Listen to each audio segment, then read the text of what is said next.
Si peut-être cet appareil que tu utilises, je t'envoie aussi sur WhatsApp.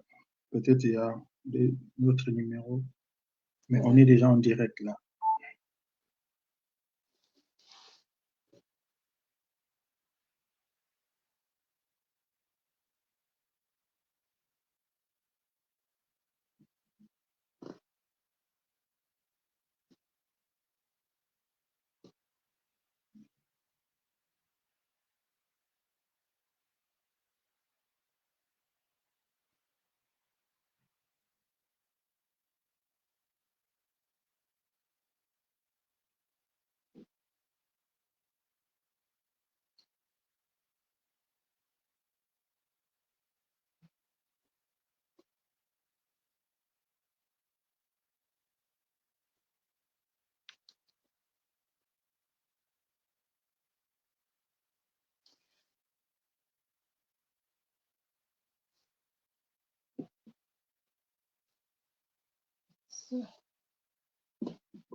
Voilà.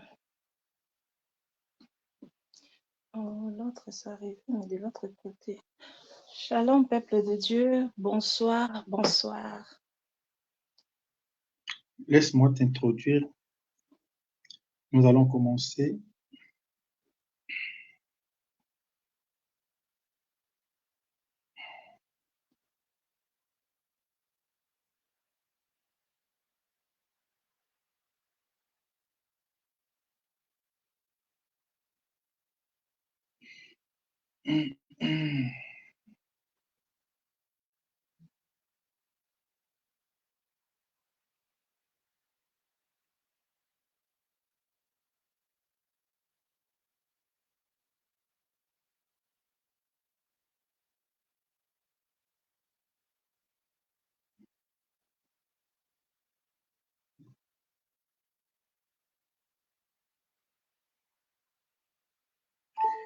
Shalom, shalom, les peuples de Dieu, nous vous saluons au nom puissant de notre Seigneur Jésus-Christ de Nazareth. Merci pour votre fidélité à votre plateforme, l'école des disciples de Jésus-Christ de Nazareth.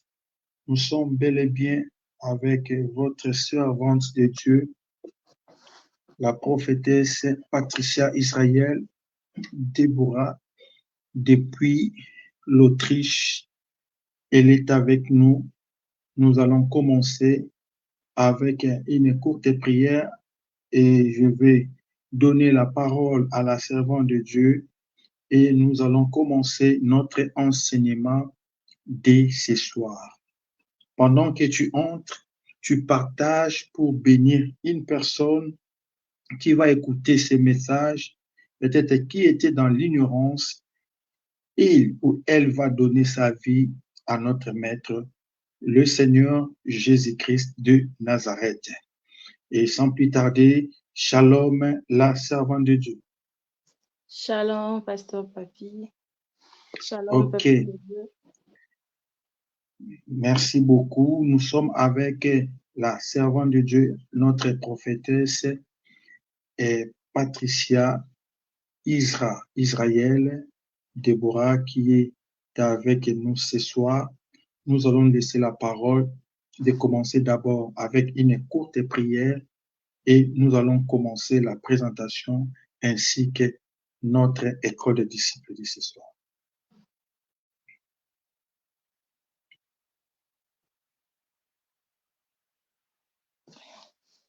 Abba Père, nous te disons merci pour le don de vie. Merci pour cette opportunité que tu nous donnes de nous présenter encore une fois devant ton trône de grâce. Je remets ces moments, éternel Dieu, entre tes bonnes et saintes mains. Cher Saint-Esprit, toi qui es l'enseignant par excellence, prends contrôle du début jusqu'à la fin. Je nous couvre tous dans le sang de Jésus-Christ. Ainsi nous avons prié. Amen. Amen, amen, amen. Amen. Alors, qui est la servante de Dieu, la prophétesse Patricia Israël? Merci. C'est la servante, comme vous avez dit, prophétesse Israël Patricia, je réside en Autriche et je sers Dieu depuis mon bas âge. Et ce soir, j'ai eu cette opportunité d'être devant vous. Ok. La servante de Dieu, comment elle a reçu Jésus-Christ dans sa vie? C'est par la conviction du Saint-Esprit et par le témoignage des hommes de Dieu qui ont prié pour moi. Amen. Et sans plus tarder, nous allons te laisser la parole, la servante de Dieu, de nous enseigner. Et toi qui es en train de nous suivre, sois comme un chrétien de Béret, comme moi on m'appelle Papy de Béret.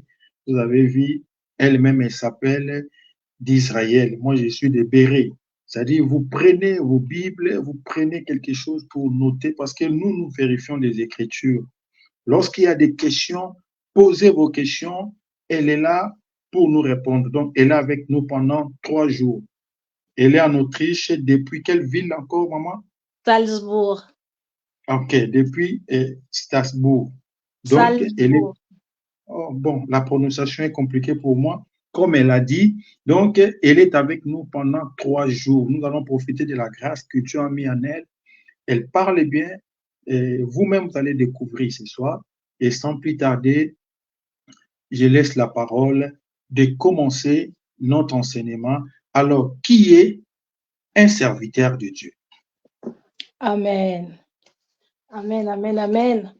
Je suis très contente parce que j'ai été bénie par les éminents serviteurs de Dieu qui ont parlé déjà avant moi, qui ont tracé déjà le chemin par où je peux maintenant entrer. Amen. Et je salue la présence de tout un chacun ici présent. Que Dieu nous bénisse. Amen. Alors, qui est le serviteur? C'est un sujet très vaste, un thème très vaste.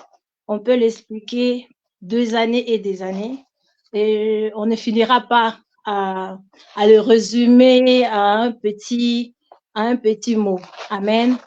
Premièrement, avant de commencer, j'aimerais d'abord m'excuser déjà parce que je suis habituée à parler allemand et anglais. Donc, mon français, supportez-moi avec le lait et le là. Donc, supportez-moi un peu. Amen. Alors, Amen. pour commencer, qui est le serviteur? J'aimerais d'abord retourner un peu en arrière, faire un peu la synthèse de ce que l'homme de Dieu, Roger, avait parlé dernièrement. Il nous a parlé par rapport à l'appel, l'élection dans le lit et l'établissement. Amen. Et si je peux nous donner quelques exemples par rapport à ça pour juste ajouter une pierre à l'édifice, je peux prendre l'exemple de l'hôpital. Comme je suis de corps médical, je prends l'hôpital. Dans l'hôpital, on est en train de chercher des travailleurs, des infirmières ou une infirmière dans le département de cardiologie, par exemple. On lance l'appel, c'est-à-dire tous ceux qui se sont concernés, ceux-là qui ont vécu, qui ont passé à l'école, qui ont travaillé avec ce qui est attaché aux cardiologies, au cœur, peuvent écrire et répondre. Ils ont envoyé les CV.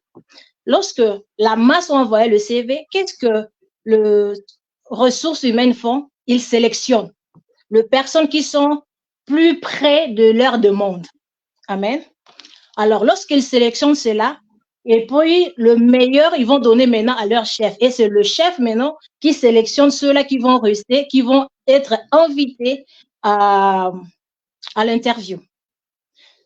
Donc, nous voyons dans l'appel, il y a beaucoup de gens, beaucoup de personnes qui sont appelées. Mais il n'y a que ceux-là qui sont meilleurs qui seront élus et qui seront présentés et établis. Maintenant, lorsque le chef va faire sa sélection, qu'est-ce qu'il va faire? Il choisira 2, 3 qui sont vraiment proches de ce qu'ils ont besoin. Et il va commencer à les inviter. Maintenant, chacun d'eux doit défendre son CV. Chacun d'eux doit défendre son CV par rapport à ce qui est dedans et de surplus qu'il y a mis dans l'entreprise. D'abord, il faut être d'accord que non, je veux travailler dans cette entreprise.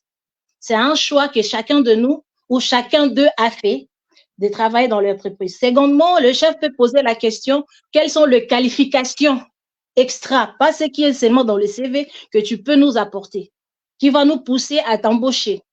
Et lorsque la personne va défendre cela, maintenant le chef va prendre sa décision d'embaucher la personne et la personne va passer maintenant dans une autre étape parce qu'il est maintenant élu. Et le troisième étape, c'est être établi. Avant d'avoir le contrat fixe, qu'est-ce que ça va se faire?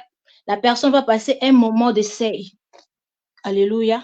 C'est très important dans l'appel, dans la vocation. Lorsqu'il n'y a pas un moment d'essai, c'est là où il y a les tabous dans le travail. Il y a des désordres dans le travail. Alors, après le essai, maintenant, le chef atteste que la personne est fidèle, la personne est obéissante, la personne est soumise, la personne fait la joie de son chef et il réalise les choses comme le chef l'attend. C'est alors la personne sera établie. Il aura le contrat d'embauchement et commence son travail fidèlement. Amen. Maintenant, si nous retournons dans l'œuvre de Dieu, qui est serviteur de Dieu? Parce que j'ai donné cet exemple pour nous faciliter la compréhension. Qui est maintenant serviteur de Dieu? Ma définition selon serviteur de Dieu, c'est un serviteur et celui d'abord qui opère, fonctionne sous l'autorité de son maître, sous la couverture de celui qui est supérieur à lui pour accomplir les missions, les tâches qui lui ont été confiées. Maintenant, la Bible, qu'est-ce que la Bible nous dit dans ça? Dans Matthieu chapitre 6, 33. Matthieu 6, 33.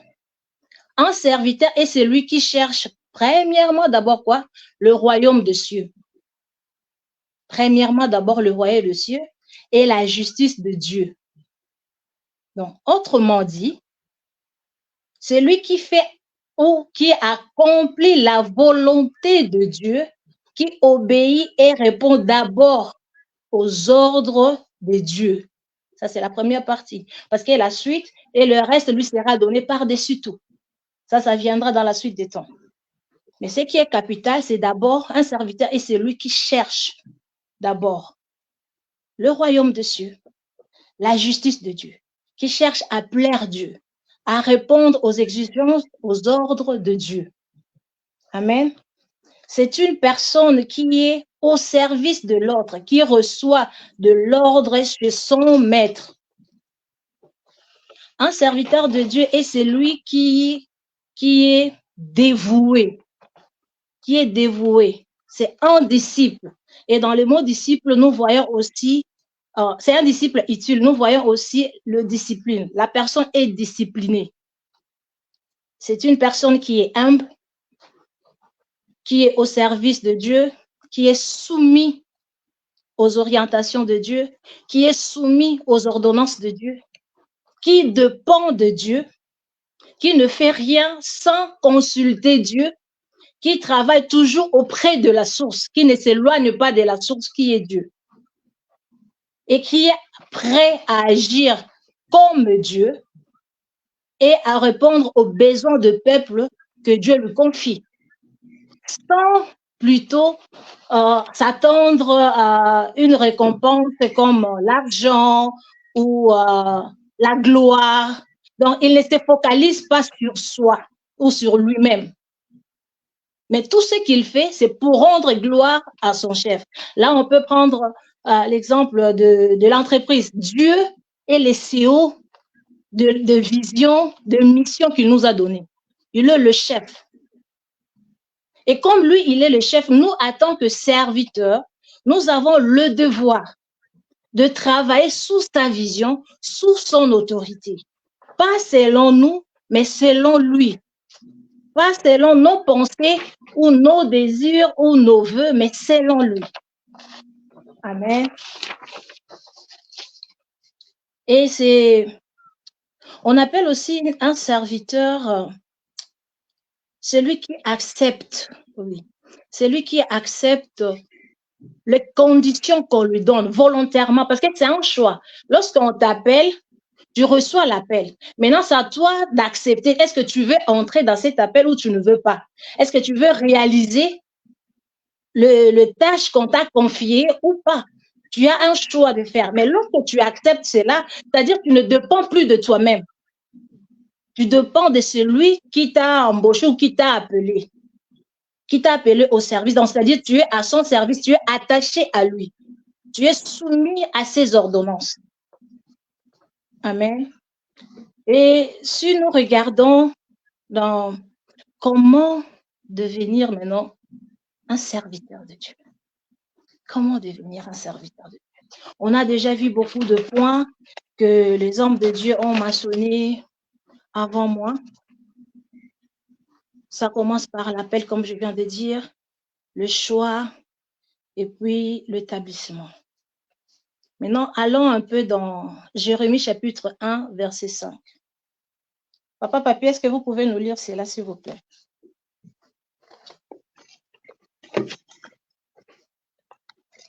Nous sommes dans le livre de Jérémie 5. Non, Jérémie chapitre 1, verset 5. Nous lisons la parole au nom de Jésus-Christ de Nazareth. Jérémie 1er, 5e. Avant que j'étais formé dans le ventre de ta mère, je te connaissais, et avant que tu fusses sorti de son sein, je t'avais consacré, je t'avais établi prophète des nations. Amen. Jérémie, la parole du Seigneur. Amen.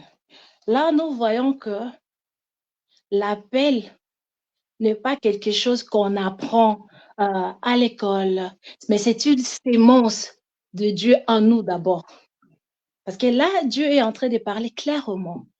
Donc, avant que je crée quelque chose, je crée la terre, avant que le monde soit formé, avant que tout soit formé, je te connaissais, tu existais déjà.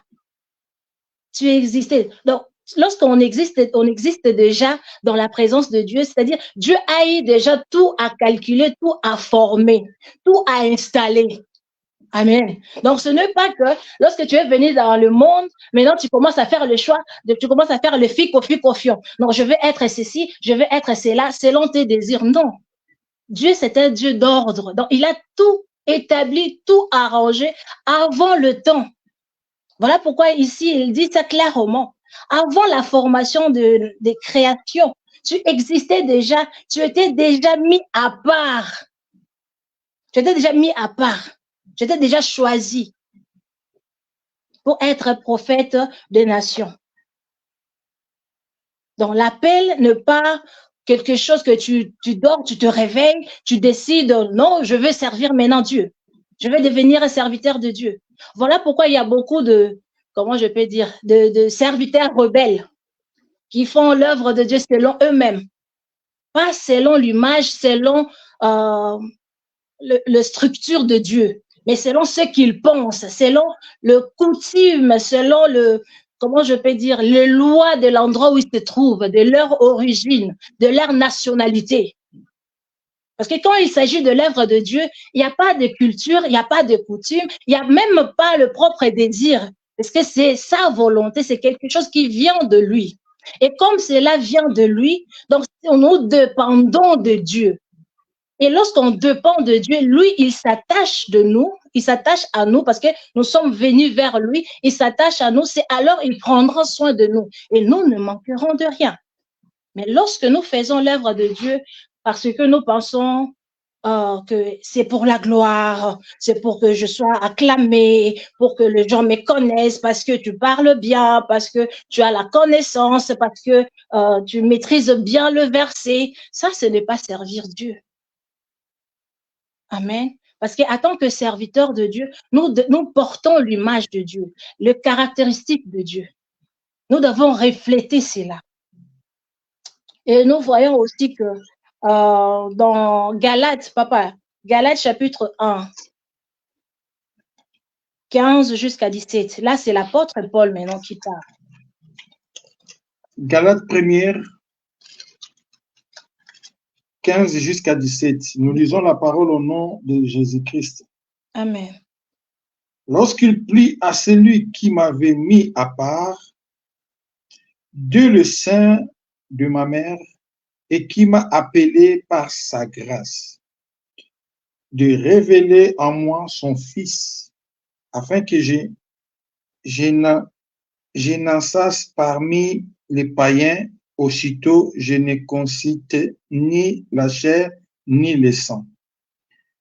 Et je n'ai monté point à Jérusalem vers ceux qui firent apôtres avant moi, mais j'ai parti pour l'Arabie, puis je revins encore à Damas. La parole du Seigneur. Amen.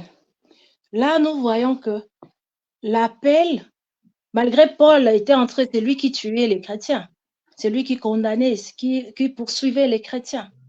Mais lorsque il a rencontré le Seigneur, toute sa vie fut changée. Qu'est-ce que cela veut dire?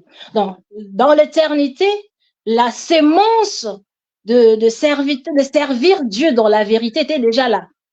Mais il faisait d'autres choses. Donc, tu peux aussi être là.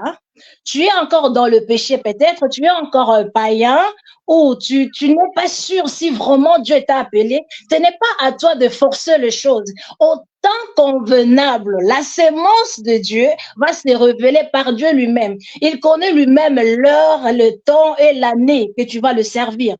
Voilà pourquoi lorsque le temps de l'apôtre Paul est venu, il n'a rien forcé. Dieu l'a visité. Le Seigneur Jésus l'a visité. Et lorsque le Seigneur l'a visité, il a à se soumettre. Alléluia.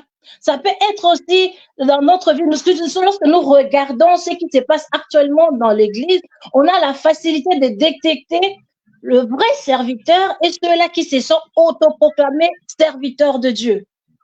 Parce que lorsqu'on est serviteur de Dieu, comme je nous ai dit auparavant, il y a l'humilité d'abord, la sémence de l'humilité.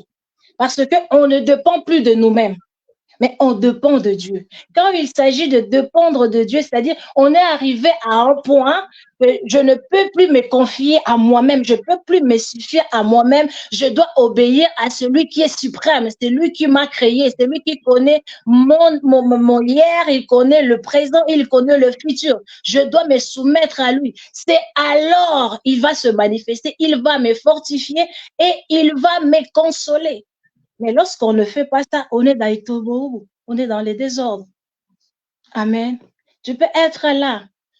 Tu sens un vif désir de servir Dieu. Et tu te poses la question, mais moi là, je suis ceci, je suis cela. Mais lorsque l'heure est venue, tu ne forceras même pas. Parce que Dieu lui-même va te parler dans un langage qui sera facile pour toi pour le comprendre. Et il va t'orienter même vers l'endroit où tu seras encore formé. Parce que l'appel nécessite la formation.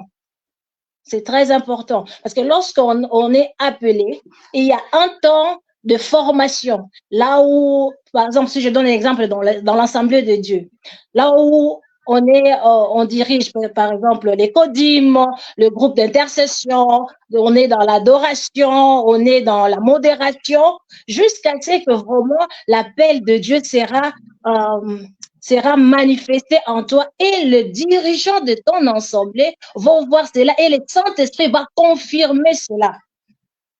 Aujourd'hui, nous voyons quelqu'un qui est chantre et demain, il est devenu évangéliste, après-demain, pasteur, après-demain, docteur et en plus de ça, pape, bishop. Alors, il reste que la personne devient pape ou archipape.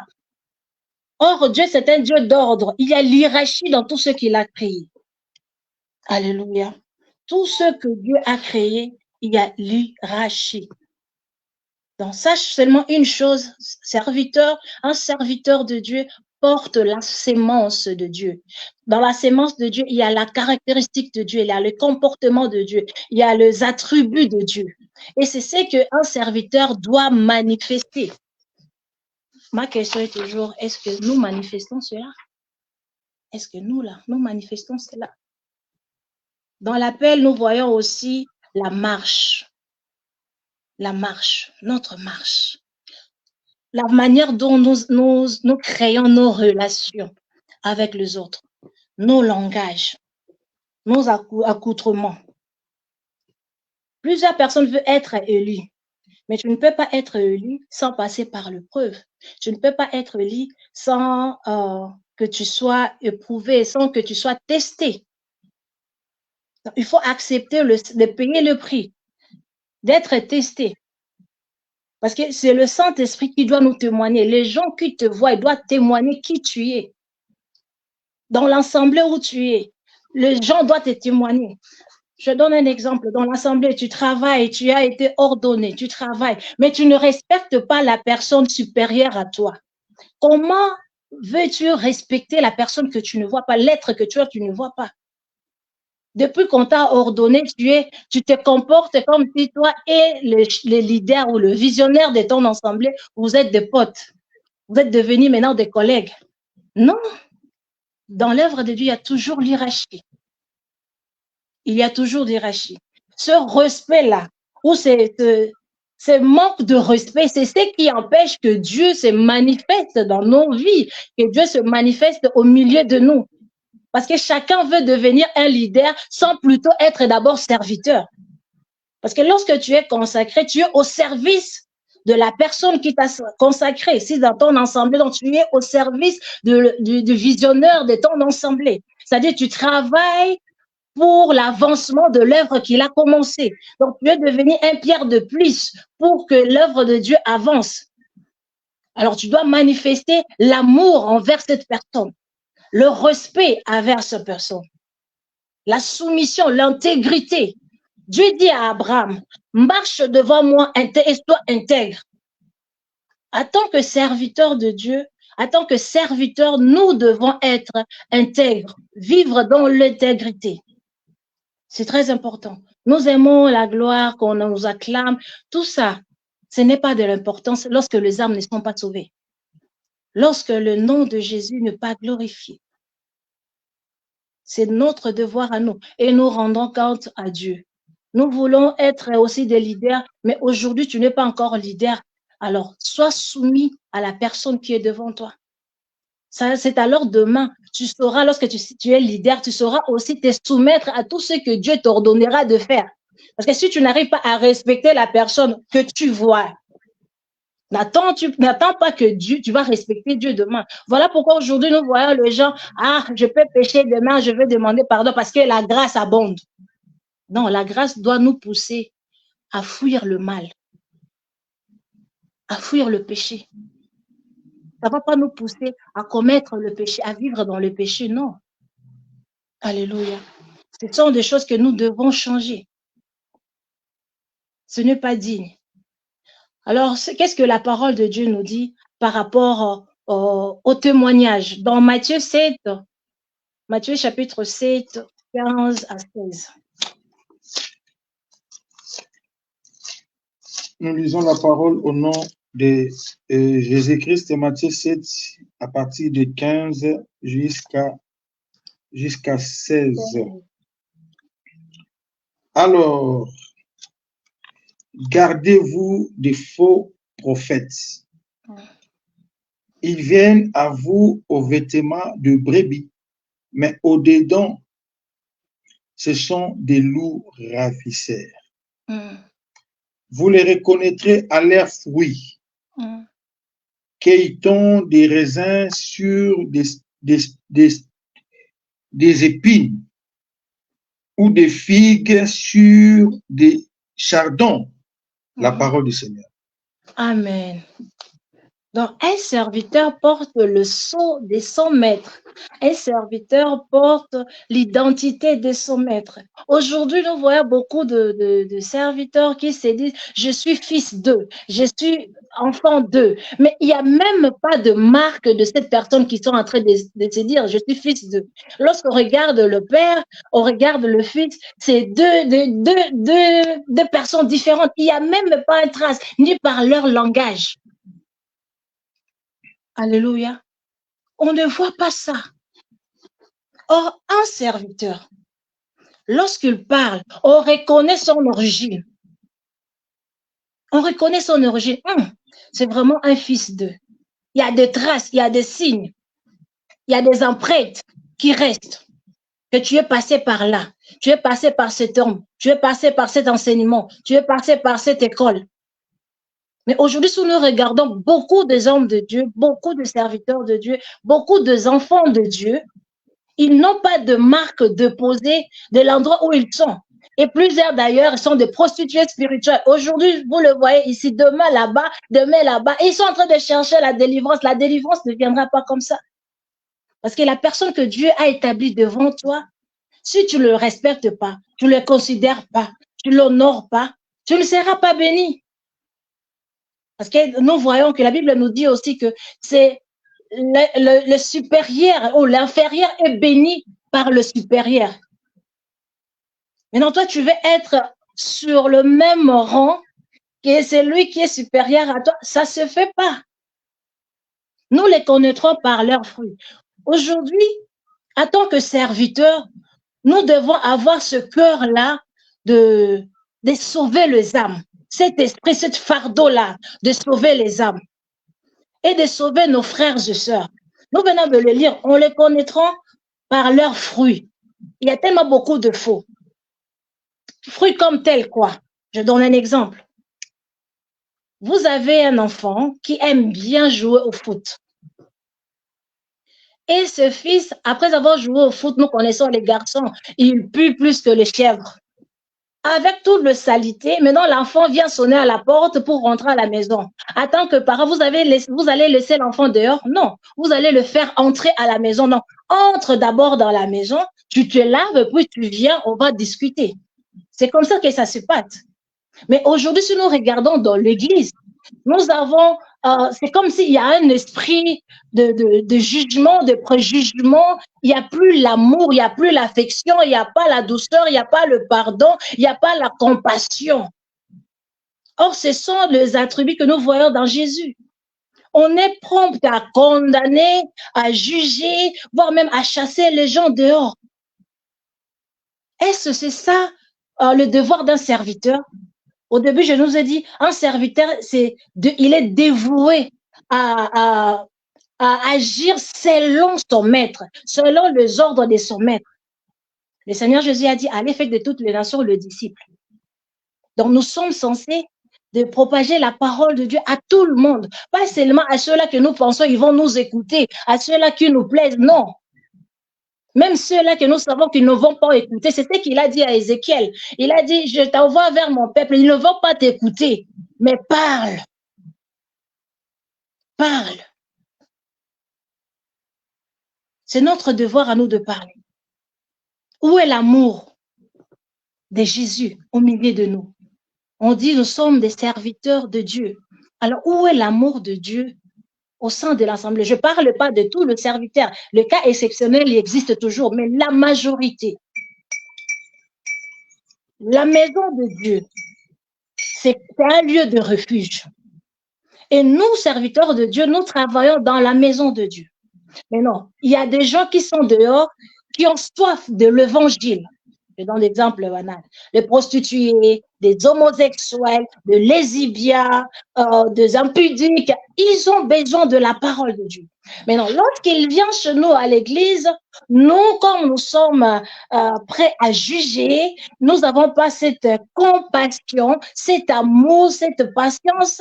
On est en train de le chasser hors la maison. Voilà pourquoi je vais commencer par donner l'exemple. L'enfant qui joue au football, qui revient à la maison avec tout un corps sale, qui pue. Est-ce qu'on va le laisser dehors ou bien on va le faire entrer à la maison pour qu'il se lave afin qu'on parle? Alors, ces gens-là ont besoin de l'évangile. Notre devoir en tant que serviteur était quoi? D'évangéliser, de faire de toutes les nations les disciples. Maintenant, ce n'est pas notre devoir à nous de convertir les gens. Ce n'est pas notre devoir. Notre devoir est de parler. C'est la parole qui change, c'est la parole qui délivre, c'est la parole qui ramène auprès de Dieu. Mais il peut que recevoir ces paroles lorsqu'ils sont dans le bain, là où il y a la parole. Nous avons le devoir de leur présenter l'amour de Jésus, l'amour de Dieu, que Dieu les aime. Mais ce que Dieu n'aime pas, c'est leur acte, les actes qu'ils sont en train de commettre, les actes qu'ils sont en train de poser. C'est ce que Dieu n'aime pas. Mais Dieu les aime aussi comme il t'aime, comme il m'aime.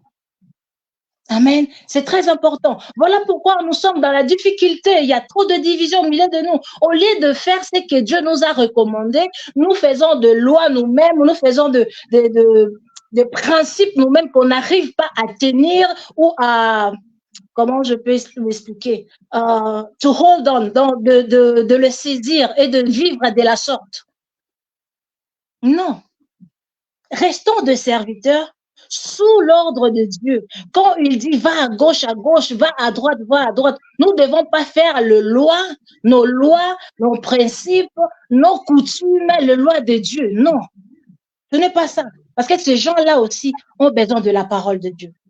Et lorsqu'il vient au milieu de nous, nous devons vraiment manifester que nous sommes vraiment des enfants de Dieu. Manifester cet amour, la compassion envers eux. Plusieurs personnes se trouvent dans ces bêtises, je peux dire, pardon, parce qu'ils ont eu de l'enfance difficile. Alors, au lieu de leur montrer l'amour que Dieu est capable de te changer, on est en train de les condamner, de les chasser dehors. Ça, ce n'est pas la volonté de Dieu. Ce n'est pas vraiment la volonté de Dieu. Alors, un serviteur de Dieu est rempli d'amour. Un serviteur de Dieu est prêt à pardonner. Ça, c'est juste un exemple. Il y a encore d'autres exemples. Entre nous, lorsque l'un de nous, nos frères pasteurs, confrères, évangélistes, prophètes, on le voit dans des choses bizarres. Au lieu de prendre du temps pour prier pour la personne, nous nous mettons aussi au même camp que le païen, on commence encore à le lapider, on prend encore des pierres pour mieux le lapider, on fait des émissions contre la personne. Ça, ce n'est pas digne d'un serviteur.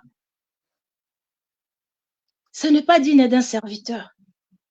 Un serviteur, lorsqu'il voit son frère serviteur, est en train de se noyer, la première des choses, il vient le récupérer. Ou lorsqu'il voit que son frère est en train de dérouter le chemin, il va à son aide pour le soutenir, le ramener d'abord dans la vie et parler avec la personne. Écoute, ce que tu es en train de faire, je ne connais pas la situation que tu es en train de vivre à ces moments, mais ce que tu es en train de faire, tu as détruit les âmes.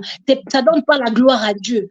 Il faut changer. Si la personne ne veut pas t'écouter, cherche un témoin. Va, prie. Au lieu de faire des émissions pour lapider encore la personne, ça, ce n'est pas digne d'un enfant de Dieu. Ce n'est pas digne d'un serviteur de Dieu. Voilà pourquoi il y a des divisions au sein de l'Église. Il y a des divisions entre le serviteur. Mais nous servons un seul maître. Nous avons un seul esprit. Mais pourquoi il y a tellement de divisions? Parce qu'il n'y a pas l'unité, il n'y a pas l'amour, il n'y a pas l'humilité. Lorsqu'on est humble, on va collaborer avec tout le monde. C'est alors nous aurons la force. Mais lorsque chacun veut être, m'as-tu vu, c'est là où il y a les divisions. Alléluia. Vous les connaîtrez par leurs fruits. Le Seigneur Jésus nous a donné encore d'autres exemples. De la prostituée. On devait les condamner. Lui aussi n'a pas condamné. Qu'est-ce qu'il a dit? Moi aussi, je ne te condamne pas, mais ne le refais plus. C'est ce qu'il disait. Ne le refais plus. Et encore plus loin, nous voyons dans la prière de notre Père. Le pardon vient presque à la fin, pas au début. Donc, c'est-à-dire ceux-là qui sont dehors, ils ont besoin aussi de la parole. Alors, donnons-les la parole. Au lieu de préjugement, au lieu de condamnation, au lieu de messages de culpabilité. Ça, c'est pas bien. Parce que la parole, lorsque la parole vient pour délivrer, la parole vient pour guérir, la parole vient pour sauver, la parole vient pour transformer. Et lorsque tu portes l'amour de Dieu en toi, lorsque tu es vraiment un serviteur avoué à Dieu, dévoué à Dieu, attaché à Dieu, tu ne feras rien qui va rendre Dieu soucieux. Non, tu feras la chose qui va lui rendre heureux, qui va plaire à Dieu. Parce que la joie de Dieu, c'est notre force. Tu veux être plus fort, plus puissant, connu. Tu veux être, je ne sais pas moi qui là, ou archipape, je ne sais pas. Alors, apprends d'abord à aimer ceux-là qui sont rejetés, ceux-là qui ont soif de la parole de Dieu. Vous les connaîtrez par leurs fruits. Notre accoutrement, nos langages, nos marches, nos conduites doivent témoigner l'amour de Dieu, doivent témoigner que nous sommes différents, nous sommes vraiment des serviteurs de Dieu. Alléluia. Et dans ça, nous voyons dans Matthieu 26, à partir de 69, nous voyons, c'est l'arrestation de Jésus, et là où Pierre l'a renié. Amen. On ne va pas trop lire cela, je vais sauter. Amen. Nous voyons l'arrestation de Jésus et Pierre suivait Jésus de loin. Là, on voit des signes, là, je parle que de signes. Parce que même le signe extérieur doit témoigner que nous sommes des serviteurs de Dieu. Ta façon de te tenir, le langage que tu tiens, le message que tu donnes doit témoigner Jésus. Et lorsqu'il suivait Jésus de loin, les gens qui le voyaient disent, toi aussi tu étais avec lui. Il a dit, non, je ne le connais même pas, de quoi parlez-vous? Je ne le connais pas. Si, les autres viennent encore. Si, tu étais avec lui. Et la troisième fois, même le langage, ta façon de parler lui ressemble. C'est comme eux. Amen. Mais nous, comment parlons-nous? Nous avons de la haine, nous avons de l'orgueil, de l'envie. Alléluia. Nous devons changer, peuple de Dieu. Serviteurs de Dieu, nous devons vraiment changer. Que l'amour de Dieu se manifeste en nous. Nous ne sommes pas seulement appelés à être serviteurs pour seulement prêcher la parole dans la chair. Non, même nos vies quotidiennes, même nos familles doivent témoigner qui nous sommes, qui réellement nous sommes. Que nous sommes différents. Notre façon de faire les choses doit être différente. Doit vraiment témoigner que non, l'Esprit de Dieu est sur nous. Et on peut être transformé dans cet état lorsqu'on est attaché à la source, lorsqu'on a une communion étroite avec le Saint-Esprit. Lorsque nous cherchons à plaire à Dieu, lorsque nous passons des moments dans la prière, nous passons des moments dans la méditation de la parole, nous passons des moments à chercher à comprendre la volonté de Dieu, à chercher à comprendre ce qui plaît au cœur de Dieu. Pas ce qui nous plaît, ce qui nous rend dans les zones confort. Ça, ce n'est pas de Dieu. Alléluia. Ce n'est pas de Dieu. C'est très important que nos attitudes en tant que serviteurs de Dieu, je dis bien nous parce que je me mets aussi dedans. Un serviteur de Dieu, c'est quelqu'un qui représente son maître, dans tout.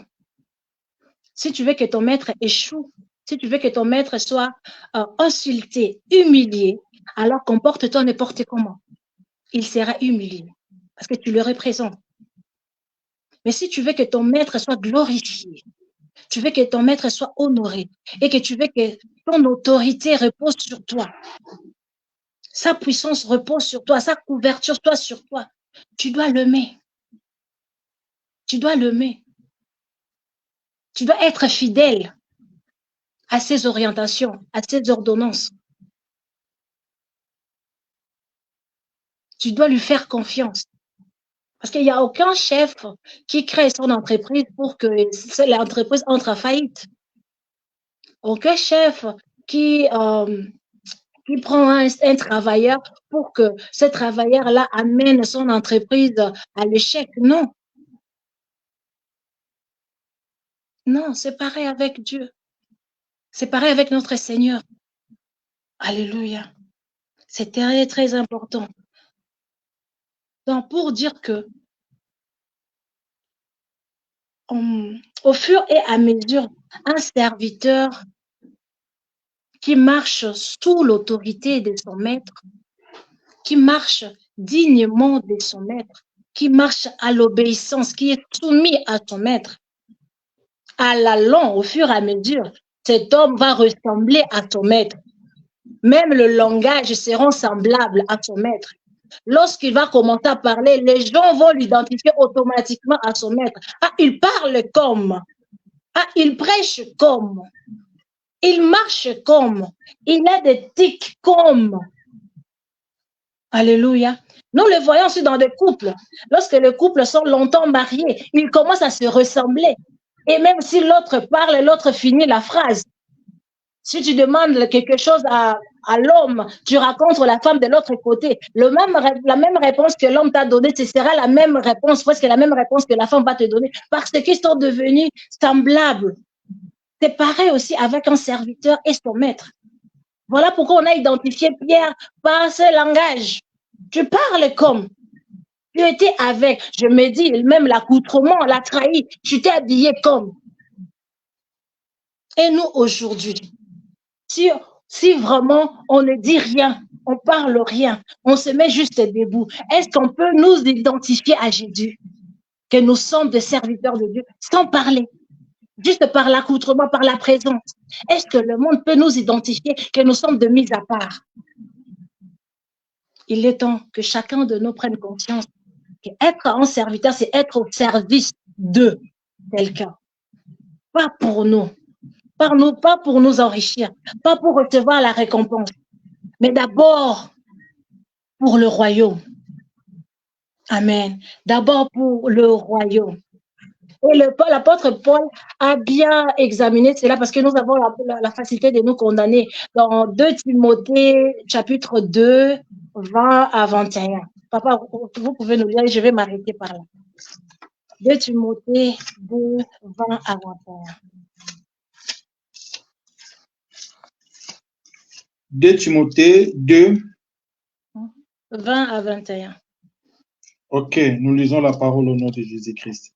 Dans une grande maison, il n'y a pas seulement des vases d'or et d'argent, mais il y en a aussi des bois, des terres. Les uns sont des vases d'honneur, les autres sont d'un usage vil. Si donc quelqu'un se conserve pur en abstenant de ces choses, il sera un vase d'honneur, sanctifié, utile à son maître. La parole du Seigneur. Amen. L'image que l'apôtre Paul voulait nous donner dans ça, c'est quoi? Lorsque nous sommes dans le monde, lorsque nous étions encore dans le monde, bien que la sémence était déjà en nous, lorsque nous étions encore dans le monde, nous étions semblables, ou un serviteur qui est encore dans le monde, est semblable à un vase de terre ou de bois. C'est-à-dire, quand il se casse, on le jette, on remplace. Et lorsque nous venons à Christ, c'est aussi comme ça. Maintenant, lorsqu'on apprend maintenant, on s'adapte maintenant à la nature de Christ, on reçoit la parole. La parole commence à nous changer parce que c'est un choix que nous devons faire. La parole commence maintenant à nous changer, à nous façonner. Et la parole commence à nous transformer parce que de nous-mêmes, nous sommes incapables de nous purifier. Incapables. Nous n'avons pas ce pouvoir. Mais en Christ, c'est lui qui le fait au-dedans de nous. C'est le Christ qui peut nous sanctifier. C'est le Christ qui peut nous purifier. Nous avons le devoir de nous approcher de lui, d'approcher d'abord de lui. Maintenant, lorsque nous sommes purifiés, lorsque nous sommes sanctifiés, c'est alors nous serons de vases d'honneur. Amen. Nous serons de vases d'honneur parce que le vase de terre et de bois, si ça se casse, bon, on peut remplacer. Parce que ce sont des vases, bon, on utilise chaque jour. Ça n'a pas trop de la valeur. Mais lorsque tu deviens un vase d'or ou d'argent, un vase utile au service de Dieu, le vase d'honneur, si tu te casses, qu'est-ce que la parole fait? La parole t'amène pour te façonner, pour te réformer, pour te restaurer et te remettre encore en place. En tant que serviteurs de Dieu, nous ne sommes pas parfaits. Nous avons nos imperfections et Dieu le sait. Mais lorsque on est arrivé à ce stade de devenir de base d'honneur, c'est-à-dire nous travaillons pour la gloire, pour l'honneur de Dieu, à chaque fois que nous allons tomber, il va nous relever. Il va nous relever, il va nous arranger, nous façonner. Il va nous amener, lorsque je donne un exemple, un vase d'or qui se brise, on l'amène chez un bijoutier spécialiste de l'or pour qu'on l'arrange, pour qu'on remet la forme. Et puis on le remet au travail, c'est pareil avec Dieu. Il nous ramasse, il nous lave, il nous façonne et il nous remet au travail. Parce que nous faisons sa gloire. C'est son devoir de prendre, non, c'est son obligation de prendre soin de nous et c'est notre devoir de lui être soumis. Amen. Lorsqu'on s'est confié à Dieu, pour m'arrêter là, lorsqu'on s'est confié à Dieu, son obligation est de prendre soin de nous en tant que serviteur. Totalement, pas partiellement. totalement, de prendre soin de nos besoins.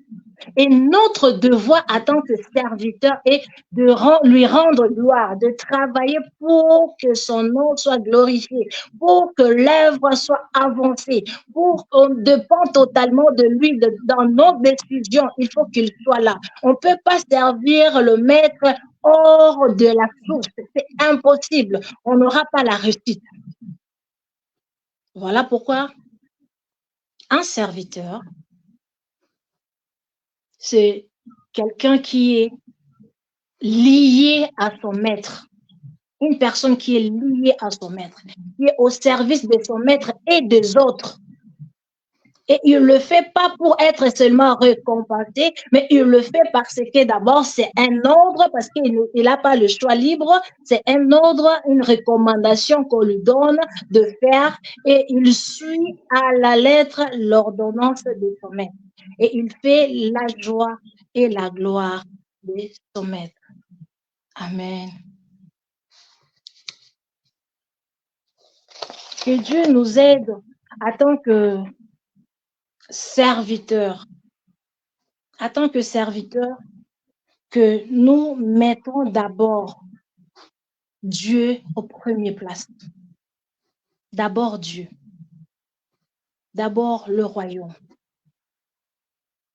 Et de mener une vie constamment de la prière. Que la prière devienne une routine, une mode de vie. De prier sans cesse. Même lorsque tu te sens fatigué, tu pries. Pourquoi? Parce que tu veux garder la communion avec le Saint-Esprit. Tu veux garder cette communion avec le Saint-Esprit.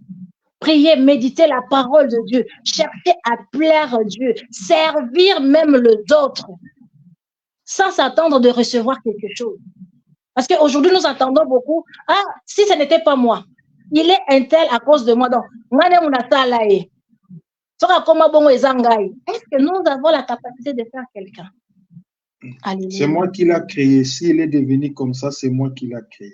Non, ce n'est pas nous, c'est Dieu. Alléluia.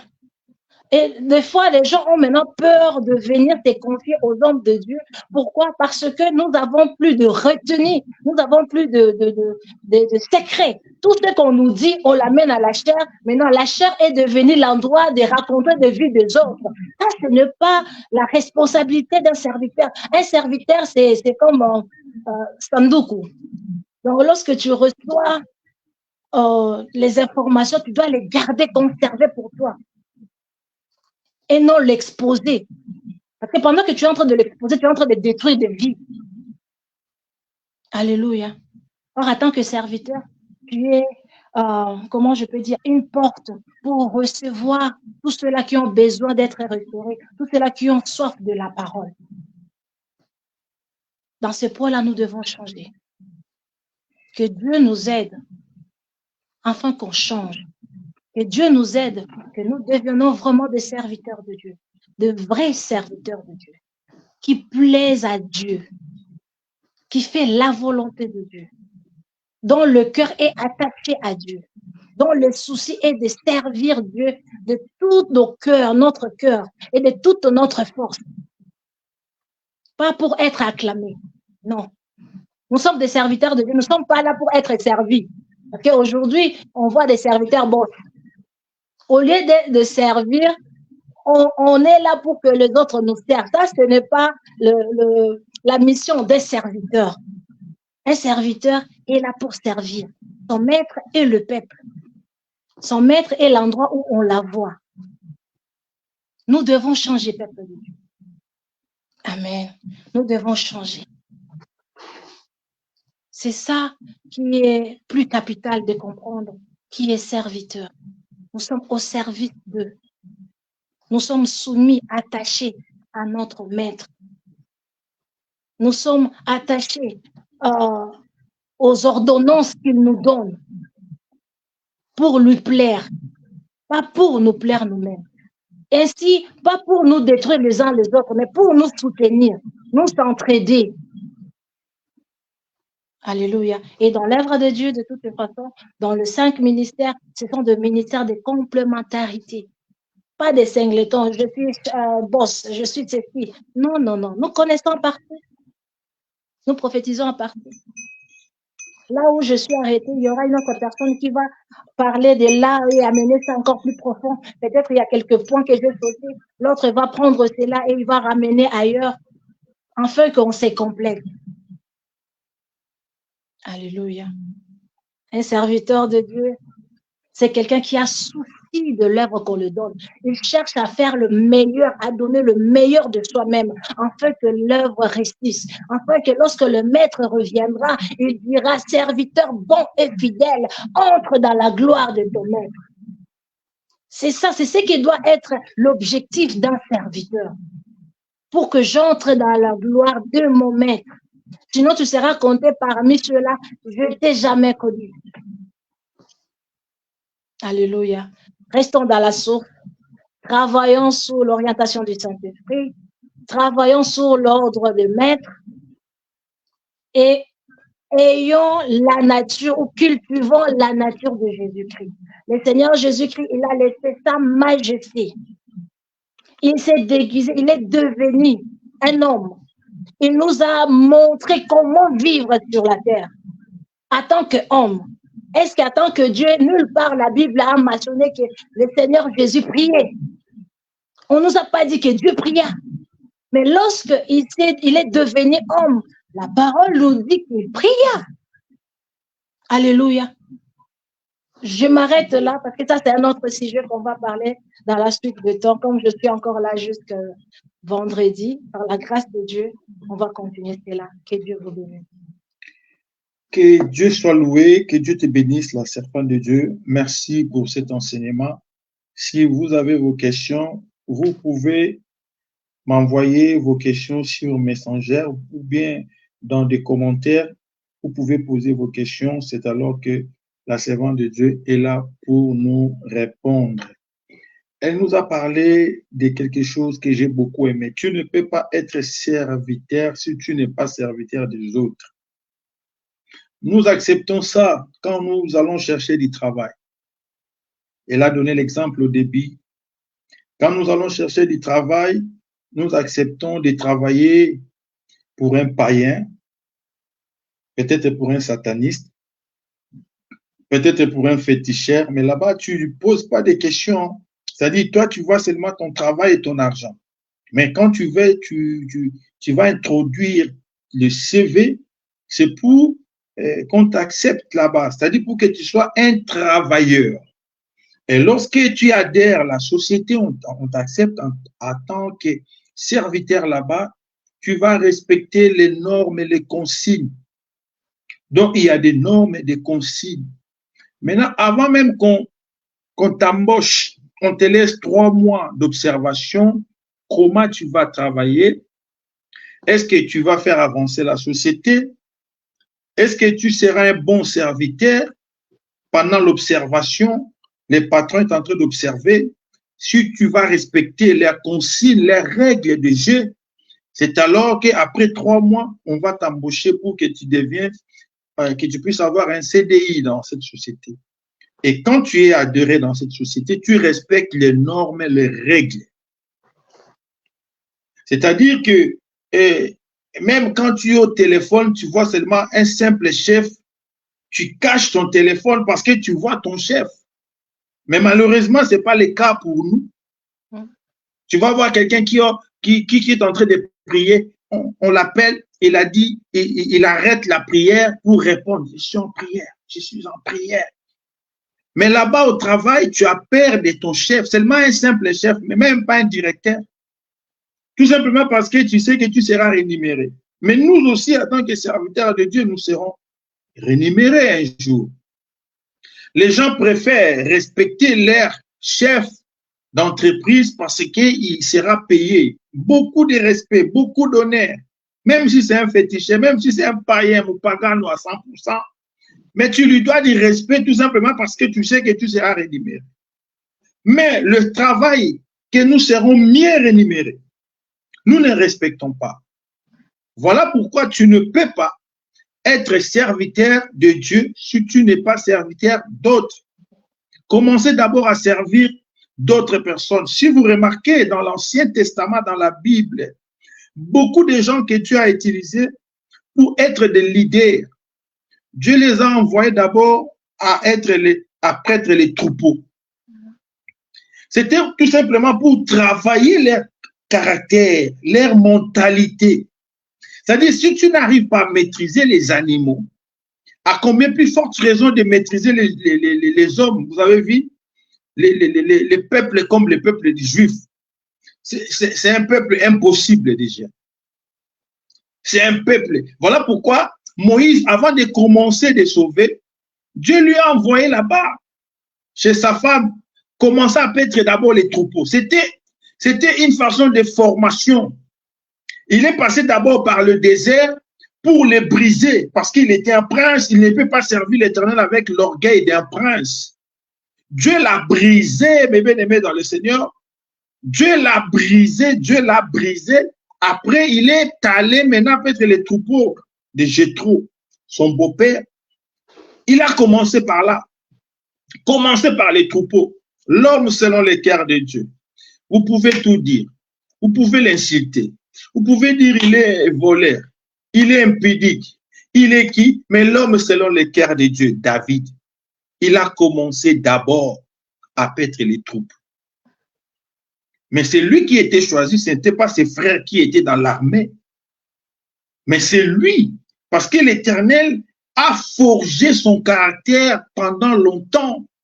Mais bien aimé, servir Dieu, ce n'est pas comme la servante de Dieu a dit, porter des costumes, avoir des connexions, des relations de gauche à droite, que beaucoup pensent que je vais gagner beaucoup d'argent, comme nous voyons beaucoup de voleurs aujourd'hui avec des faux prophéties pour soutirer de l'argent. Ce n'est pas ça l'œuvre de Dieu. Si vous connaissez un disciple de Jésus qui était mort riche, donnez-moi le nom.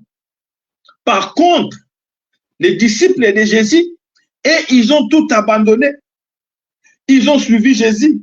Mais par contre, nous, les serviteurs d'aujourd'hui, nous voulons amasser de l'argent pour suivre Jésus. Nous, non, c'est différent.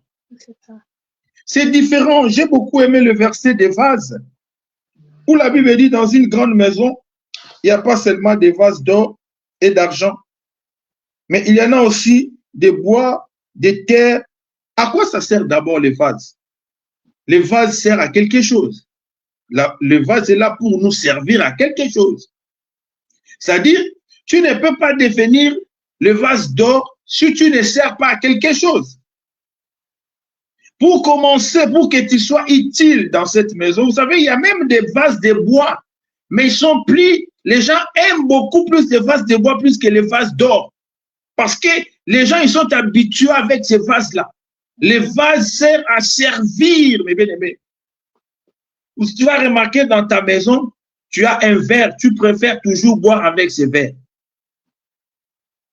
Tu dis non, on te donne un verre là, un peu rempli de colorés, d'argent, je ne sais pas, d'or. Mais toi, tu dis non, moi je préfère toujours ces verres-là. Pourquoi tu préfères toujours ces verres-là?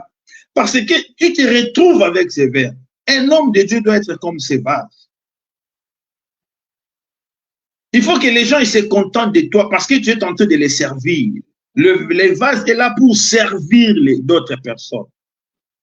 Les vases sont là au service des autres. Mais malheureusement, nous sommes aujourd'hui devenus les pasteurs patrons.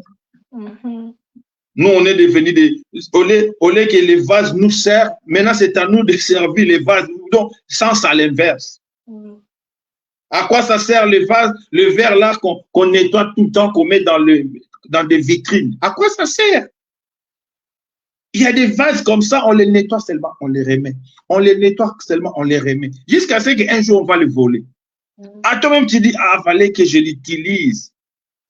C'est comme quelqu'un qui a acheté une chemise ou bien, je ne sais pas, les costumes, mais tu n'as jamais porté. Tu dis, c'est tellement beau à regarder. C'est tellement beau à regarder. Un jour, tu vas prendre des kilos, tu vas prendre, et en portant les costumes, ça ne te tient plus, ça ne marche plus. C'est comme ça avec beaucoup de serviteurs de Dieu, vous gaspillez le temps dans des choses inutiles, au lieu d'être utile pour l'œuvre de Dieu. Au lieu que tu sois utile, que les gens commencent à te chercher. Nous voulons seulement voir la prophétesse, nous voulons seulement voir lui là. Il y a d'autres personnes, il y a d'autres serviteurs, ils sont là seulement pour l'aisance, l'élégance.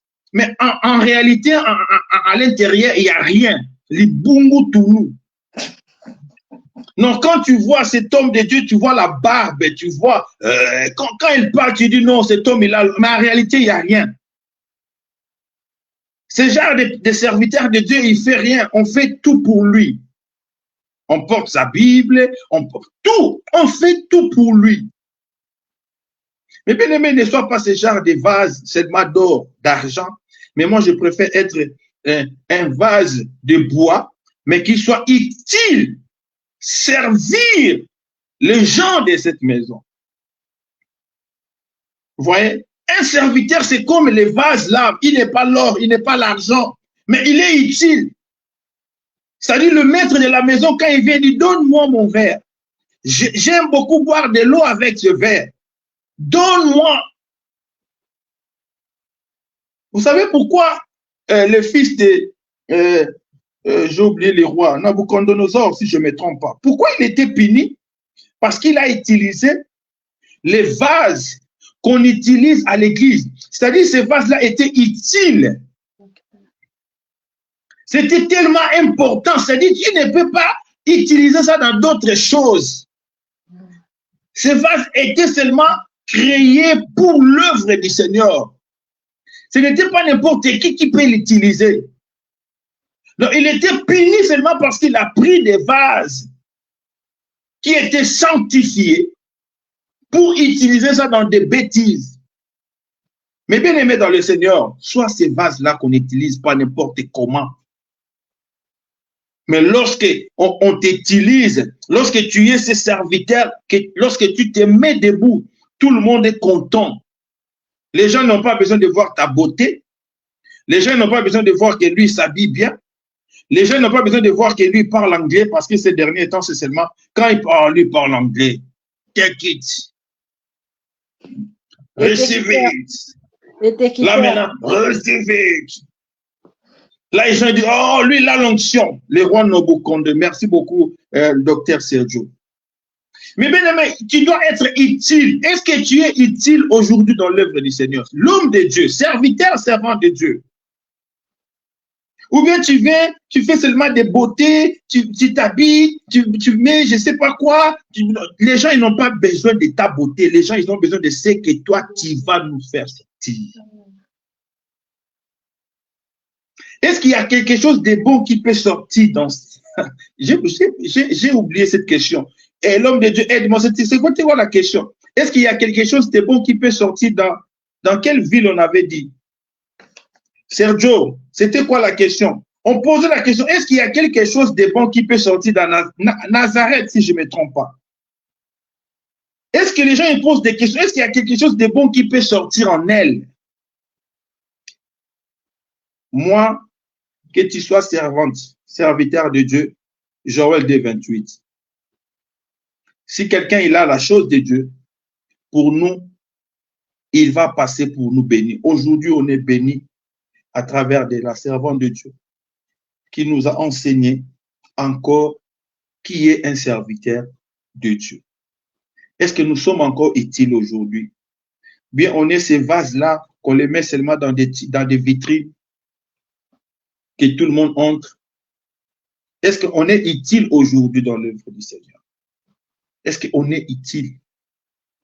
Est-ce qu'on utilise ça? Est-ce qu'on est utile? Une fois, je suis allé prêcher dans une église en Hollande, à Rosendal. Voilà pourquoi je n'aime pas aller manger dans des maisons de fidèles. Jamais, ne m'invitez pas parce que je ne viendrai pas. Je suis allé prêcher dans cette église à Rosendal. En arrivant là-bas, je prêchais, je me suis préparé. Après, je vais prendre le train pour rentrer à Paris. Le pasteur a dit, papa, on va aller manger quelque part. Moi, je dis, l'homme de Dieu, je suis tellement pressé. Il faut que je prenne. Non, non, non, papa, on a fait sortir l'argent de l'église. On a donné à maman diaconèse. Elle a préparé à manger. Moi, quand j'ai grandissé, notre maman nous a interdit de manger chez les gens. Alors, je suis désolé. Le pasteur tellement m'a supplié. C'était contre moi. On est parti dans la maison de la maman diaconesse avec le pasteur et des responsables de l'église, puis moi-même. On est arrivé, on voit la maman a fait sortir les assiettes là que vous mettez dans des vitrines. Ça ne sort pas à tout moment. Elle a commencé à préparer. Heureusement, j'ai dit bien heureusement. On n'a pas encore mangé, l'homme de la maison est venu. Quand il est entré, on était quatre hommes. Mais lui, il a regardé seulement moi. Je sais pas, être propre, trop propre aussi, c'est pas bon. Voilà pourquoi ces derniers temps, je suis simple comme bonjour. Même quand je vais aller prêcher, je mets les t-shirts. L'homme entre à la maison et il me regarde que moi. Il a dit, ah, c'est lui-là qui sort avec ma femme. On lui a dit, non, c'est le pasteur qui vient de Paris. Il a dit, non, non, non, c'est lui. Il a fermé la maison à clé. Et, laisse tomber. On voulait nous tabasser là-bas. Et aujourd'hui, vous n'avez pas connu votre pasteur. Les mamans aussi. Il faut bien occuper vos maris au lieu de prendre soin d'abord du pasteur. Commencez d'abord à prendre soin de ton mari. Exact. Avant de prendre soin de toi. Vous êtes des mamans, vous là. Vous êtes des hypocrites, vous. Daddy, commencez d'abord avec les daddies de la maison avant de sortir avec les daddies de l'église. Commencez d'abord avec les daddies. Donc, c'est-à-dire les daddies de la maison, ils ne mangent même pas avec ces assiettes-là. C'est seulement les daddies de l'église. L'homme commence à nous expliquer les problèmes. On lui fait toujours des sardines, des histoires comme ça. On lui demande, va faire, quand tu arrives, fais ta semoule. C'est-à-dire l'homme, il est habitué comme ça. Maintenant, il voit les assiettes sortent pour qui? Heureusement, on était là. On a parlé avec l'homme, il a pleuré. On a prié. Qu'est-ce que je vais dire par là? Mes bien-aimés, sois utile dans l'œuvre du Seigneur pour donner la paix à quelqu'un. Un serviteur de Dieu est là pour donner des solutions. Des solutions. On nous a parlé des vases. Dans le livre d'Ésaïe, notre verset clé, la Bible dit, voici mon serviteur qui ne brisera pas un roseau cassé. C'est-à-dire, un serviteur de Dieu est là pour donner des solutions. Comme la servante de Dieu vient de dire. C'est-à-dire que tu dois travailler quand tu regardes le peuple de Dieu, un frère. Si ce frère-là, sa vie ne change pas, toi aussi, ne te mets pas debout dans ta prière. Tu regardes une sœur là, sa vie ne change pas, n'abandonne pas la prière jusqu'à ce. Voilà pourquoi ça ne sert à rien d'avoir 1000 âmes. Parce que tu auras du mal à suivre ces 1000 âmes-là. Les gens, ils veulent toujours avoir, je vais avoir 10 000 âmes. Mais comment tu vas les suivre? Là, ça devient seulement le business. Les noms, j'ai 10 000 âmes. Mais comment tu vas contrôler? Parce que nous avons des comptes à rendre à Dieu. Nous avons des comptes à rendre à Dieu parce que toi, tu en as 10 000. Comment tu vas suivre un à un? Parce que Jésus-Christ a dit, c'est pas moi. Il a dit, enseigne-les et à observer. Alors, comment tu vas observer Christelle Omingo? Comment tu vas observer Kapemba? Comment tu vas observer Godefroy? Comment tu vas observer Guillaume? Comment tu vas observer... c'est-à-dire que toi-même, comment tu vas observer tout ce monde-là? Il faut suivre l'évolution. C'est pas moi l'enseignant de ce soir. J'ai beaucoup aimé seulement l'histoire des vases. Soit les vases utiles. C'est bien pour devenir ces vases d'or, parce qu'il y a des vases à la maison, on a utilisé, après ces vases-là, il y a l'histoire qui est restée. Les gens disent, ah, notre grand-père, notre grand-grand, il avait utilisé ça, faites attention avec ces vases. Mais quand vous regardez ces vases, c'est en bois. Vous pouvez dire, on peut les jeter. Mais lorsque vous allez vendre ça avec l'histoire, vous allez vendre ça plus cher que l'or. Parce que les gens, qu'est-ce qu'ils vont suivre? Ils vont suivre l'expérience qui est dans ces vases. Les gens, ils vont suivre l'histoire. Mais pourquoi les gens aiment ces vases? Non, nous aimons ça parce que notre arrière-arrière, il utilisait ça. Notre arrière encore, il a pris ça. Notre grand-père, c'est-à-dire que les gens aiment ça. Les jours où vous allez vendre ça, les gens, ils vont vous poser la question, donnez-nous l'histoire de ces vases. Mon frère, sois utile qu'on t'utilise de génération en génération. Que les gens puissent avoir toujours soif de toi. Lorsque tu ouvres ta bouche pour parler, les gens viennent pour t'écouter, même si tu ne portes pas de l'or, même si tu n'as pas une grande église, même si tu n'as pas les anses, la beauté, même si tu ne t'habilles pas bien. Mais lorsque tu ouvres ta bouche pour parler, tu as l'attraction. Les gens viennent écouter parce que tu as de l'expérience. Pour avoir de l'expérience, la servante de Dieu nous a dit ici, il faut être formé. Il y a des hommes de Dieu aujourd'hui s'auto-proclamer. Ils dorment aujourd'hui, se réveillent. Moi, je crois que je suis pasteur, hein? Directement pasteur. Et sans honte, avec beaucoup, je ne sais pas quoi, d'orgueil, je suis pasteur. Qui t'a consacré pasteur? Qui t'a reconnu pasteur? Qui t'a consacré pasteur? Vous avez vu comment Jésus-Christ a trié? Ils étaient plus de 150. Lorsqu'il a dit, vous allez manger mon corps, vous allez boire mon sang, les gens disent, ah, sorciers. Ils sont restés au nombre de 70, 72. Il a même choisi. Il a dit, non, je n'ai pas besoin de beaucoup de personnes. Il a choisi 12 personnes. Toi qui t'avais choisi pour être serviteur. Lorsque pour devenir serviteur de Dieu, tu ne fais pas ta volonté, la servante de Dieu vient de nous dire ça. C'est la volonté de ton Dieu. C'est lui qui va te choisir. Nous, il nous reste seulement un seul choix, c'est d'entrer au ciel. Pour accepter Dieu, Dieu t'a laissé le choix. Mais pour servir, c'est lui qui va te choisir. Dieu ne choisit pas n'importe qui. Mais pour aller au ciel, pour devenir enfant de Dieu, c'est ton choix. Deutéronome 30, 19, Apocalypse 3, 20. Il a dit, je me tiens à la porte, je frappe. Si tu attends ma voix, si tu ouvres, écoute, conditionnel, si tu ouvres, j'entrerai. Il a dit dans le livre de Deutéronome 30, 19, je mets devant toi la vie et la mort, choisis. Mais pour ce qui concerne l'œuvre de Dieu, ce n'est pas à toi de choisir. Ce n'est pas, moi je pense, moi je crois, moi j'aime beaucoup être apôtre.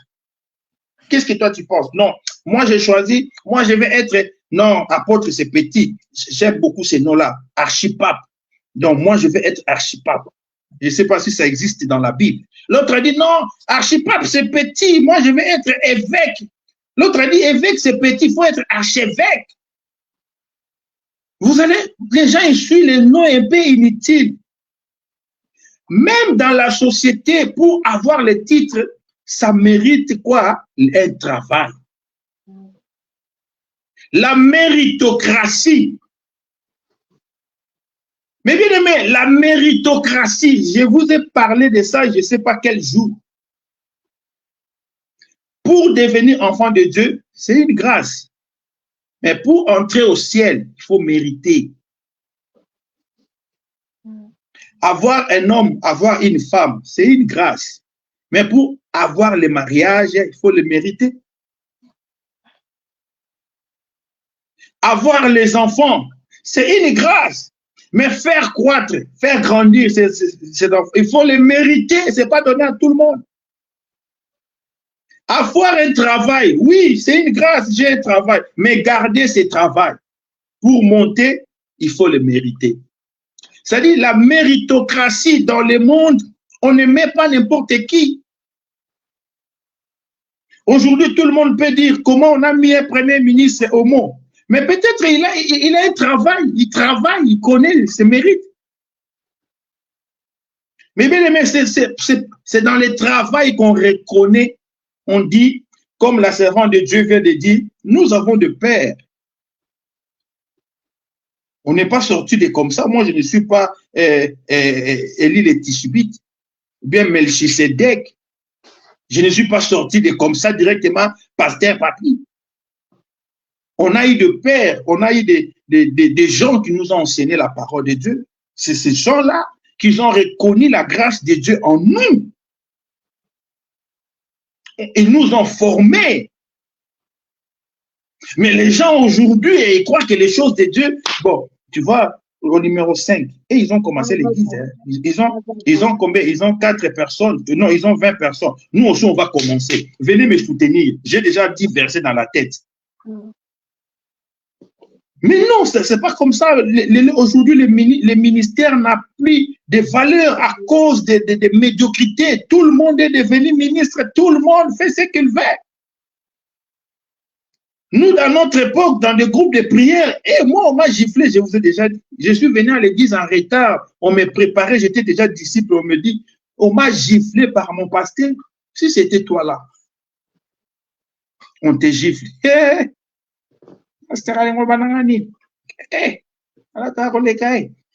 J'ai beaucoup de l'argent plus que lui. Le ministère, ou bien ce qu'on appelle les disciples, vient du mot discipline. La servante de Dieu vient de nous parler. Que Dieu bénisse sa servante. Que Dieu vous bénisse. Demain, ça ce n'est que l'introduction. Demain, vous allez écouter. Il était un peu malili, mais demain, vous allez encore découvrir qui est vraiment notre prophétesse, qui est depuis Autriche, qui continue à nous enseigner demain, ainsi que le vendredi. Ne manquez pas notre programme. Nous sommes à la fin. Je remercie beaucoup tous ces hommes de Dieu qui nous ont suivis. Je dis merci à notre docteur Arcadio. Sois béni, l'homme de Dieu Arcadio, qui est là, famille Aubry, que Dieu vous bénisse abondamment. Sois béni à tous les imminents pasteurs, évangélistes et docteurs. Que Dieu bénisse votre présence, pasteur révérend Anthony Mobejo, notre patriarche. Merci pour ta présence. Bishop Marc Matuidi, depuis Kinshasa. Sois béni, l'homme de Dieu. Pasteur Clément Moukendi, depuis Nantes. Merci. Pasteur Joseph Familia, depuis Suisse, Lausanne. Merci beaucoup, l'homme de Dieu, pour ta présence. Pasteur Dosité, depuis Suisse, à Bienne. Merci beaucoup, pasteur Dosité. Mangandou, merci beaucoup, l'homme de Dieu. Pasteur Douglas Mpeti, depuis les États-Unis d'Amérique. Pasteur Arsène, merci beaucoup, pasteur Arsène, depuis Canada, Ottawa. Sois béni. Pasteur Odon Elwanga, mon ami, que Dieu te bénisse. Oh, pasteur Nicolas Mayouba, merci beaucoup pour ta présence. Apôtre Flori Pangui, merci. Merci beaucoup, les hommes de Dieu, pour votre présence. Merci, docteur Désiré Mbayo, depuis l'Angleterre. Sois béni, l'homme de Dieu qui sera avec nous la semaine prochaine, Désiré Mbayo. C'est lui qui viendra la semaine prochaine. Merci beaucoup pour ta présence, l'homme de Dieu. Pasteur José, pasteur Jean Bruno, depuis Brazzaville. Depuis Brazzaville, il y a des gens qui nous suivent depuis Brazzaville. Toi qui es ici à Paris pour nous suivre, c'est compliqué. Prophétesse Natacha Anissé, que Dieu te bénisse. Prophétesse Natacha, sois bénie. Merci beaucoup pour ta présence. Et nous saluons la présence de tous les disciples de Jésus-Christ. Toi qui nous ont suivis de partout, nous vous disons merci dans le nom puissant de Jésus-Christ de Nazareth. Évangéliste Blanche. Évangéliste Blanche. Ah, Israël encore. Israël va couper de Jésus. Qui encore la servante de Dieu, Zélie Massanga, que Dieu bénisse ta présence. Et Elodie Tamukuri. Sois bénie la servante de Dieu, Elodie Tamukuri. Sois bénie la servante de Dieu. Merci pour ta présence. Merci beaucoup, mon collègue du travail, Koulibaly Bakari. Merci beaucoup, Koulibaly. Merci. Moi-même, mes collègues du travail me suivent toujours. Même mes directeurs du travail me suivent. Soyez bénis, Yagodé, la joyeux anniversaire. Papa Guillaume, que Dieu te bénisse. Christelle Domingo, sois béni. Et vous êtes nombreux à nous suivre. Nous sommes à la fin, nous allons remettre la parole à la servante de Dieu, de prier, de bénir le peuple de Dieu, les disciples, et que l'Éternel puisse susciter encore d'autres serviteurs de Dieu qui seront un modèle de Jésus-Christ. Je laisse la parole à la servante de Dieu de clôturer par la prière et c'est alors que nous allons nous séparer. Amen. Merci, Pasteur Papa. Alors, prions. Père, nous te disons merci pour ce moment agréable que tu nous as permis de passer dans ta présence. Merci pour tout un chacun qui était présent. Éternel Dieu, réponds aux besoins de leur cœur. Raconte leurs désirs. Toi qui transformes le cœur, toi qui transformes le vie, Seigneur, transforme-le au nom de Jésus. Père éternel, toutes portes qui sont fermées dans leur vie, tout ce qui se présente comme obstacle soit déraciné au nom puissant de Jésus.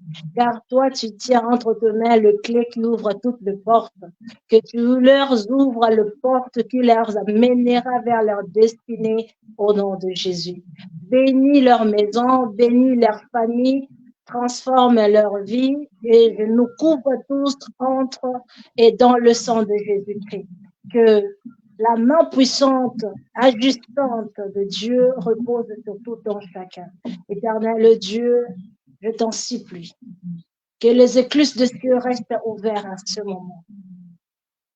Car tu as dit, le champ est tellement vaste, mais il y a peu de serviteurs, il y a peu de serviteurs.